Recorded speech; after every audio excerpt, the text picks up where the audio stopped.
तो चलिए स्टार्ट करते हैं आज की क्लास को। बहुत ही इंपॉर्टेंट क्लास होने वाला है क्योंकि आप लोगों का एग्जाम भी बहुत कम समय बचा हुआ है। तो उसके लिए मोस्ट इंपॉर्टेंट क्वेश्चन जो हर बार लगभग जैक बोर्ड एग्जामिनेशन में पूछा जाता है, इसका मॉडल सेट भी नहीं निकलता है, तो उसके लिए प्रीवियस ईयर क्वेश्चन है। और इस क्वेश्चन को लाने का सिर्फ मकसद है कि आप लोगों को पता चल सके कि किस टाइप का क्वेश्चन पूछता है और कैसा क्वेश्चन पूछता है।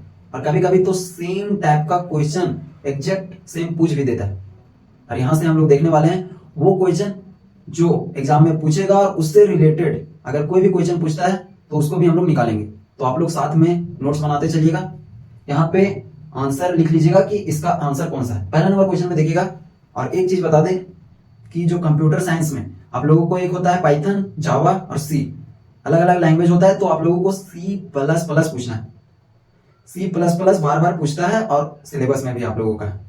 आगे आप लोगों को एक और चीज बताएंगे कि एक ऐसा चैप्टर जिससे 40% क्वेश्चन उसी से आता है, अगर उसको भी कर लिए तो 50% क्वेश्चन आप बना लीजिएगा एग्जाम में। तो देखिएगा क्वेश्चन नंबर पहला नंबर क्वेश्चन में बोल रहा है C plus plus is an extension to dash programming language. जो सी प्लस प्लस है वो कौन से प्रोग्रामिंग लैंग्वेज का एक्सटेंशन है? तो पहले सी लैंग्वेज था और अब आया है सी प्लस प्लस। तो हर बार इससे पूछता है कि सी प्लस प्लस किसका एक्सटेंशन है, मतलब किसका विस्तार रूप है। और इससे एक और क्वेश्चन पूछता है कि सी प्लस प्लस, क्योंकि आप लोगों का चैप्टर ही है, सिलेबस ही है सी प्लस प्लस से, तो इसको डेवलप किसने किया?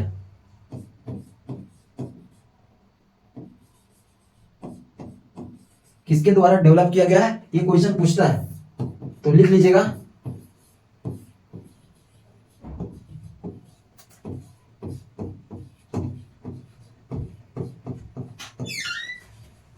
यह है बजर्न अस्ट्रोअस्टर, इनके द्वारा सी प्लस प्लस का डेवलपमेंट किया गया था। और पूछता है कि कौन से ईस्वी में किया गया।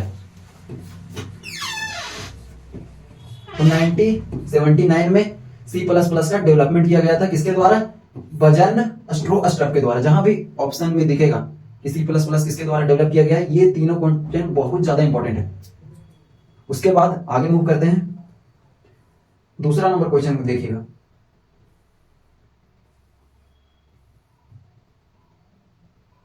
क्वेश्चन नंबर सेकेंड बोल रहा है कि मेन इज ए, यहां पे मेन लिखा हुआ है और इसके आगे एक सैंपल दिया हुआ है।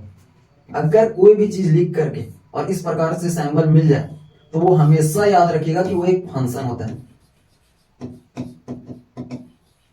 और फंक्शन का मतलब काम करना होता है, मतलब वो कुछ ना कुछ काम करेगा। तो मेन इज एन फंक्शन हो जाएगा, ना ऑब्जेक्ट होगा, ना फाइल होगा और नन ऑफ दिस तो होगा ही नहीं। तो मेन की जगह पे अगर कुछ दूसरा चीज भी रहे और उसके आगे अगर ये सैंपल लगा दे ब्रैकेट वाला, तो वो हमेशा फंक्शन होगा। तीसरा नंबर क्वेश्चन देखिएगा, बहुत ज्यादा इंपॉर्टेंट है और इसी टाइप का क्वेश्चन पूछता है। इसका पैटर्न कोई अलग नहीं है, सिंपल सा क्वेश्चन पूछता है, बट एक बार आप लोग देख लीजिएगा तभी एग्जाम में बनेगा।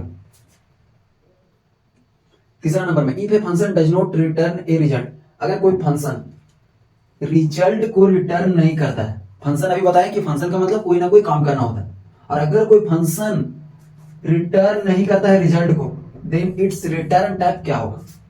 फंक्शन का मतलब काम करना। अगर कोई पंखा चल रहा है तो उसका वो काम है, और अगर वो पंखा से हवा नहीं आ रहा है तो उसका काम क्या है? जीरो। राइट। तो उसी प्रकार से यहां पर भी एक फंक्शन है जो कुछ रिटर्न नहीं कर रहा है, तो उसका रिटर्न टाइप क्या होगा? हमेशा जीरो होगा। और जीरो का मतलब कुछ नहीं, और उसी के लिए एक वर्ड आता है कंप्यूटर साइंस में, वॉइड। इसका मतलब होता है खाली। तो किसी भी फंक्शन का जिसका रिटर्न टाइप नहीं है तो उसमें रिटर्न टाइप क्या होगा? वॉइड होगा। डिड टू सेम क्वेश्चन पूछता है, कोई लैंग्वेज को चेंज नहीं करेगा। क्वेश्चन नंबर 4 में आते हैं।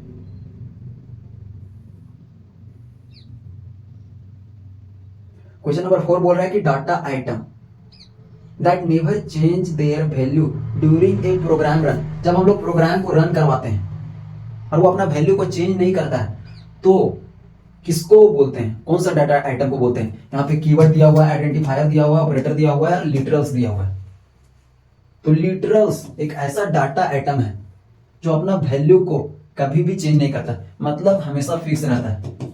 एग्जाम में पूछ भी देता है कि कौन सा डेटा आइटम हमेशा फिक्स रहता है, राइट। तो हमेशा लिटरल्स ध्यान में रखना है, ये सब फिक्स नहीं रहता, ठीक है। जब भी प्रोग्राम रन करता है तो ये सब फिक्स नहीं रहता है, ये सब हमेशा चेंज होते रहता है, लेकिन लिटरल्स हमेशा फिक्स रहता है।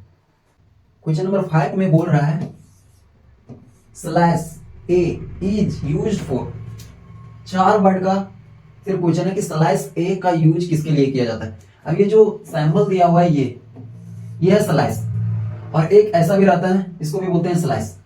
डायरेक्ट पूछ भी देता है कि ये कौन सा स्लैश है, तो हमेशा याद रखना है कि ये बैकवर्ड स्लैश है। डायरेक्ट 1 नंबर में पूछता है क्वेश्चन कि कौन सा स्लैश है, बैकवर्ड, और इसको बोलते हैं फॉरवर्ड।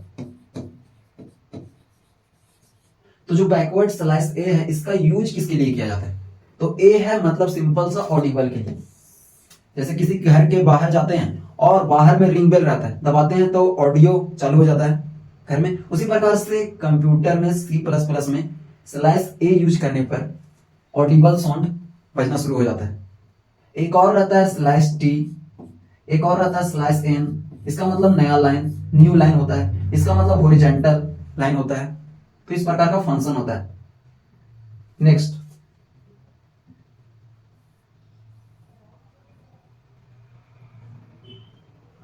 ध्यान दीजिएगा क्वेश्चन नंबर 6 को कि which of the following is या फिर आर वैलिड कैरेक्टर लिटरल्स। अभी बताएं पीछे ही कि लिटरल्स क्या होता है, जिसका वैल्यू हमेशा क्या होता है, फिक्स होता है, इसका वैल्यू चेंज नहीं होता है जब प्रोग्राम को रन करते हैं। अब ये प्रोग्राम ये सब वर्ड आ रहा होगा, अगर कुछ नहीं पढ़े हैं तो दिमाग बोन्स कर रहा होगा, लेकिन सिंपल सा ये सब क्वेश्चन को ध्यान में रखना है कि लिटरल्स का मतलब जिसका वैल्यू चेंज नहीं होता है।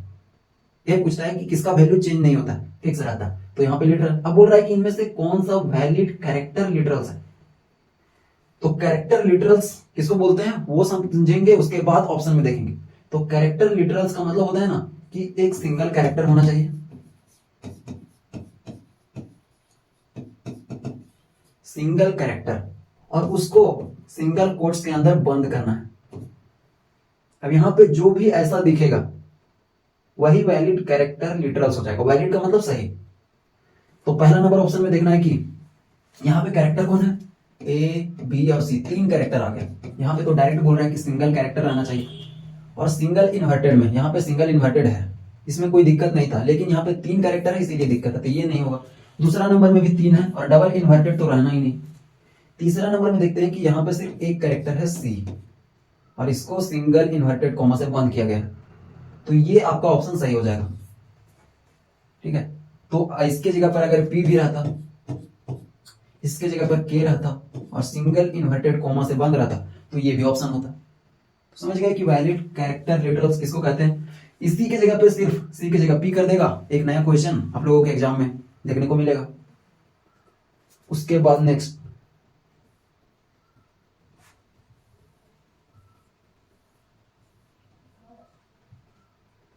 इन सी प्लस प्लस के अंदर a single line comment begins with, एक सिंगल लाइन कमेंट किसके साथ बिगिन होता है, तो हमेशा याद रखना कि ना इससे होता है, ना इससे होता है, ना इससे होता है।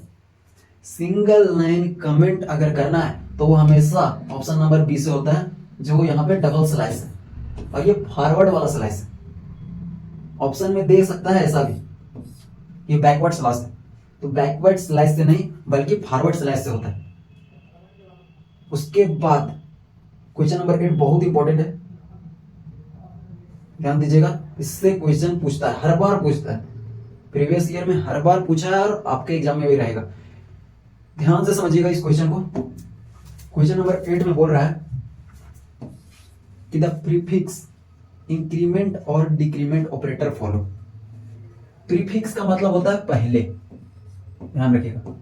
प्रीफिक्स का मतलब होता है पहले, और इंक्रीमेंट मतलब बढ़ना, और डिक्रीमेंट मतलब घटना।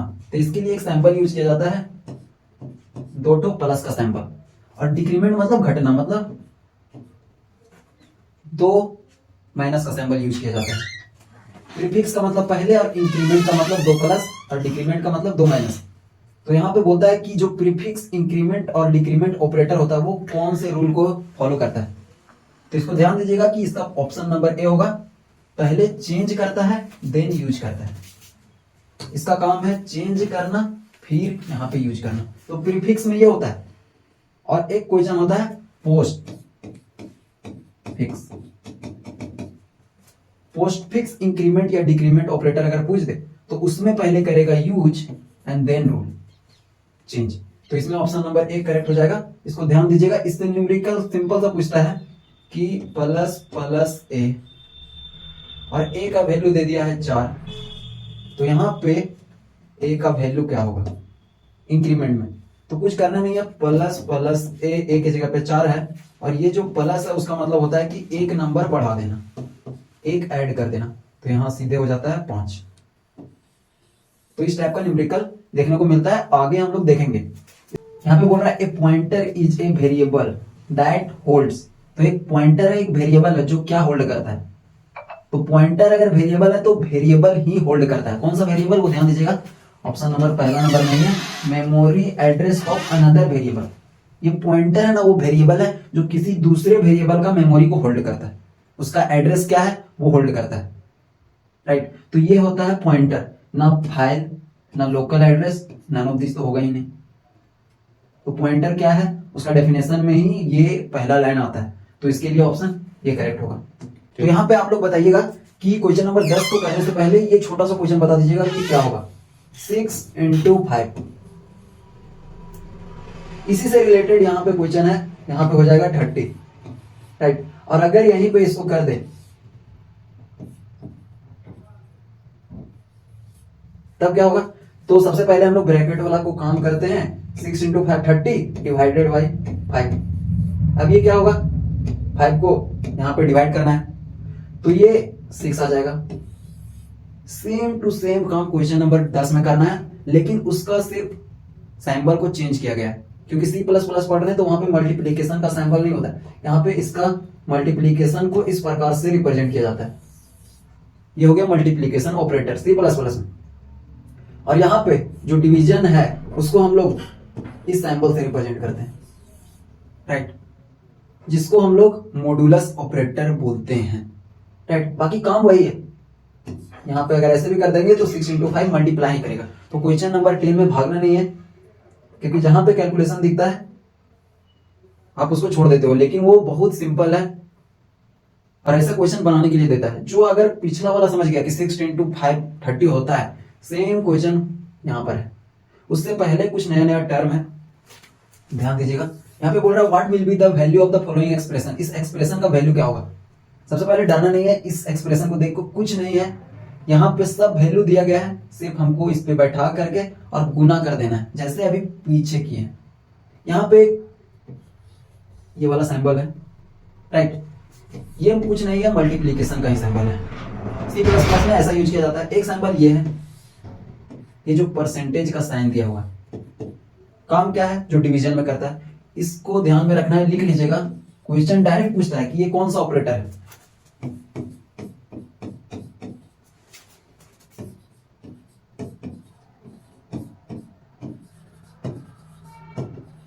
इसको बोलते हैं मोडुलो ऑपरेटर, ठीक है।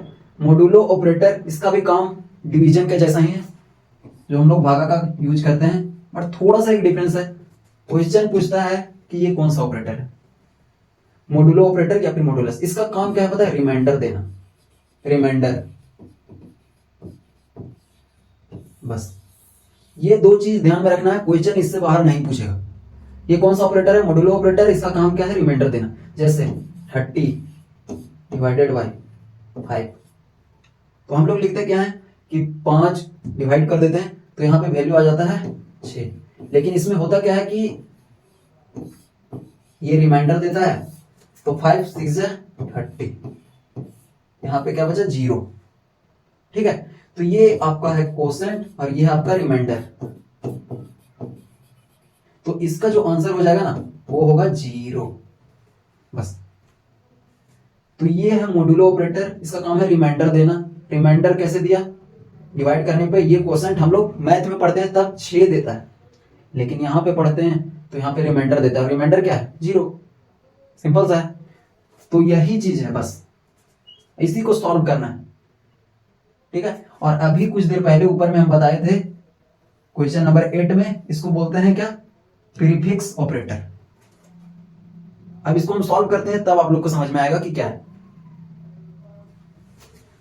देखिए 5 इंटू प्लस प्लस जे, मोडुलो ऑपरेटर 6, और यहां पे जे का वैल्यू दे दिया गया है। ये जे का वैल्यू दिया गया है, बस इतना छोटा सा, बहुत सिंपल है, ध्यान से देखिएगा, बहुत ज्यादा सिंपल है। यहाँ पे 5 स्टार और प्लस प्लस जे, जे का वैल्यू हमको दिया गया 5, लिख दिए 5,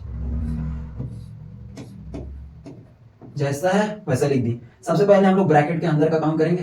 तो यहाँ पे देखिएगा इसका क्या मतलब होता है पता है, पीछे भी बताएं, क्योंकि आप लोग अगर नहीं पढ़े हैं तो समझ में नहीं आ रहा होगा कि इसका क्या काम है। अगर प्लस प्लस जे या फिर के या फिर कुछ भी रहे, प्लस प्लस पहले मतलब प्रीफिक्स, इसका सिंपल सा काम है कि एक नंबर को बढ़ा देता है। कितना? एक नंबर को बढ़ा देता है। अगर 5 है तो इसको क्या कर देगा 6। तो यहाँ पे देखिएगा एक नंबर बढ़ाएगा तो क्या हो जाएगा 5, और ये प्लस के कारण नंबर बढ़ जाता है। वही तो आंसर में क्वेश्चन नंबर 8 का था कि सबसे पहले चेंज करता है उसके बाद यूज करता है। तो चेंज कर दिया ना, 5 वैल्यू था लेकिन प्लस प्लस के कारण एक बढ़ाया, हर बार एक ही बढ़ाएगा, हर बार एक, ठीक है, मोडुलो 6। अब इसका काम तो गुना करना है, तो 6 5 यहां से 30 हो जाएगा, और मोडुलो 6। अब इसको डिवाइड करेंगे 30 को 6 से, तो यहां पे ध्यान से देखिएगा आंसर क्या आ गया, 6 5 30, और रिमाइंडर में आया आपका 0, क्योंकि इस ऑपरेटर का काम होता है क्या, रिमाइंडर देना। हम इस चीज को बार बार रिपीट कर रहे हैं क्योंकि इसका काम होता है रिमाइंडर देना, और मैथ में आप लोग पढ़े होंगे कि इसका काम होता है क्या, 5 कोसेंट देना। लेकिन यहाँ पे रिमाइंडर देगा जो नीचे वाला होगा, तो इसके ऑप्शन में जहां पे 0 होगा वो आंसर हो जाएगा। तो ऑप्शन नंबर 2 में देखिए, तो ये क्वेश्चन एक नहीं, इसमें 5 6 क्वेश्चन बता दिए और उससे बाहर नहीं पूछता है। ये मॉड्यूलर ऑपरेटर काम क्या है, रिमाइंडर देना। ये क्या है, प्रीफिक्स, जो क्वेश्चन नंबर 8 में बताए हैं। पहली बार पढ़ रहे होंगे तो दिमाग कॉम्प्लिकेटेड लग रहा होगा, लेकिन इस टाइप का बहुत सारा क्वेश्चन को हम प्रैक्टिस करवाए हैं। कमेंट में लिखिएगा अगर ज्यादा टाइप का क्वेश्चन प्रैक्टिस करवाना है तो आगे भी करवाएंगे, लेकिन अभी हम सिर्फ उन क्वेश्चन को देख रहे हैं जो एग्जाम में ही पूछेगा। उसके बाद क्वेश्चन नंबर 11 पे चलते हैं। अरे क्वेश्चन को ध्यान से देखिएगा, क्वेश्चन नंबर 11 बहुत ज्यादा इंपॉर्टेंट क्वेश्चन है। 4 क्वेश्चन बनेगा और बहुत सिंपल है, सिर्फ नाम बताना है। एक चेहरा खड़ा कर दिया है और पूछ रहा है कि इसका क्या नाम है। वही है, ए सेट ऑफ लॉजिकल ऑपरेटर। यहां पे बोल रहा है कि लॉजिकल ऑपरेटर का सेट कौन सा है, तो ऑप्शन नंबर 3 आपका लॉजिकल ऑपरेटर का सेट है। इसको बोलते हैं एंड, इसको बोलते हैं और इसको बोलते हैं नॉट। और एक छोटा सा चीज बताते हैं कि एग्जाम में पूछ देगा कि ये कौन सा ऑपरेटर है, 1 नंबर, ये कौन सा ऑपरेटर है, ये कौन सा ऑपरेटर है। बहुत आसान क्वेश्चन रहता है। तो एंड और नॉट ये सेट ऑफ लॉजिकल ऑपरेटर है। और कभी पूछ दे कि ये कौन सा ऑपरेटर है, तो आपको तो पता चल गया कि लॉजिकल है, तो लॉजिकल मार दीजिएगा। दोनों को घुमा के कैसे भी पूछे आंसर सेम ही होगा। अब थोड़ा सा और चीज पे आते हैं कि अगर लॉजिकल ऑपरेटर की जगह पे दूसरा क्वेश्चन दिया कि इसको कौन सा ऑपरेटर बोलते हैं, प्लस माइनस, ये मल्टीप्लीकेशन, ये डिवीजन और ये मॉड्यूलो, जो बचपन से हम लोग देखते आ रहे हैं, तो इस ऑपरेटर को बोलते हैं अरिथमेटिकल ऑपरेटर। जहां पर भी अरिथमेटिक ऑपरेटर दिखेगा वहां पे टिक मार देना है। और जो दूसरा नंबर है इसको बोलते हैं रिलेशनल ऑपरेटर। ये तो देखते आ रहे हैं कि greater than, less than, greater than equal to, less than equal to, और इसको बोलते हैं इक्वल टू। 2 बराबर का साइन रहेगा उसको बोलते हैं इक्वल टू। इसमें एक सिंगल इक्वल टू नहीं रहता है, 2 का यूज किया जाता है, और इसको बोला जाता है नॉट इक्वल टू। इसका नाम है रिलेशनल ऑपरेटर।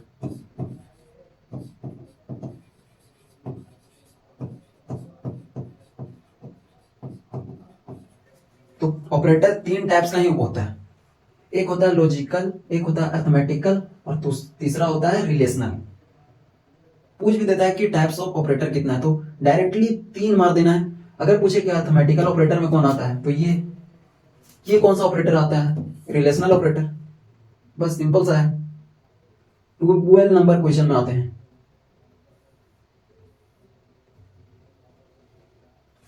यहाँ पे बोल रहा है क्वेश्चन नंबर 12 में कि इन सी प्लस प्लस अरे इंडेक्स, इसको बोलते हैं अरे, ARRAY इंडेक्स स्टार्ट फ्रॉम। तो हमेशा याद रखना कि सी प्लस प्लस के अंदर अरे का इंडेक्स 0 से शुरू होता है।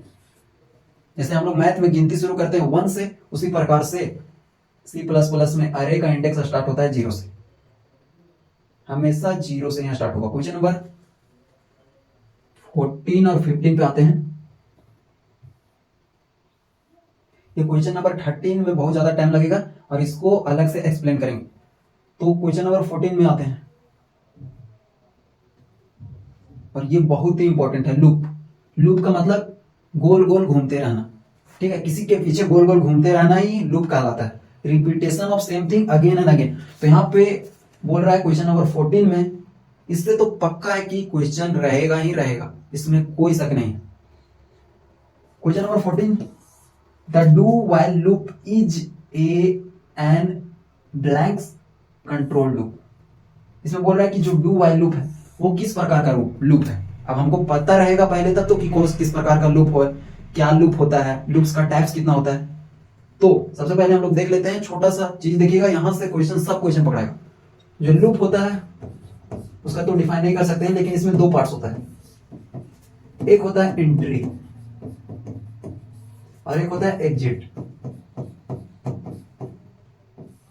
एंट्री मतलब अंदर जाना और एग्जिट मतलब बाहर निकल जाना। एंट्री और एक एग्जिट, एंट्री में होता है एक डू लूप और एक होता है व्हाइल लूप,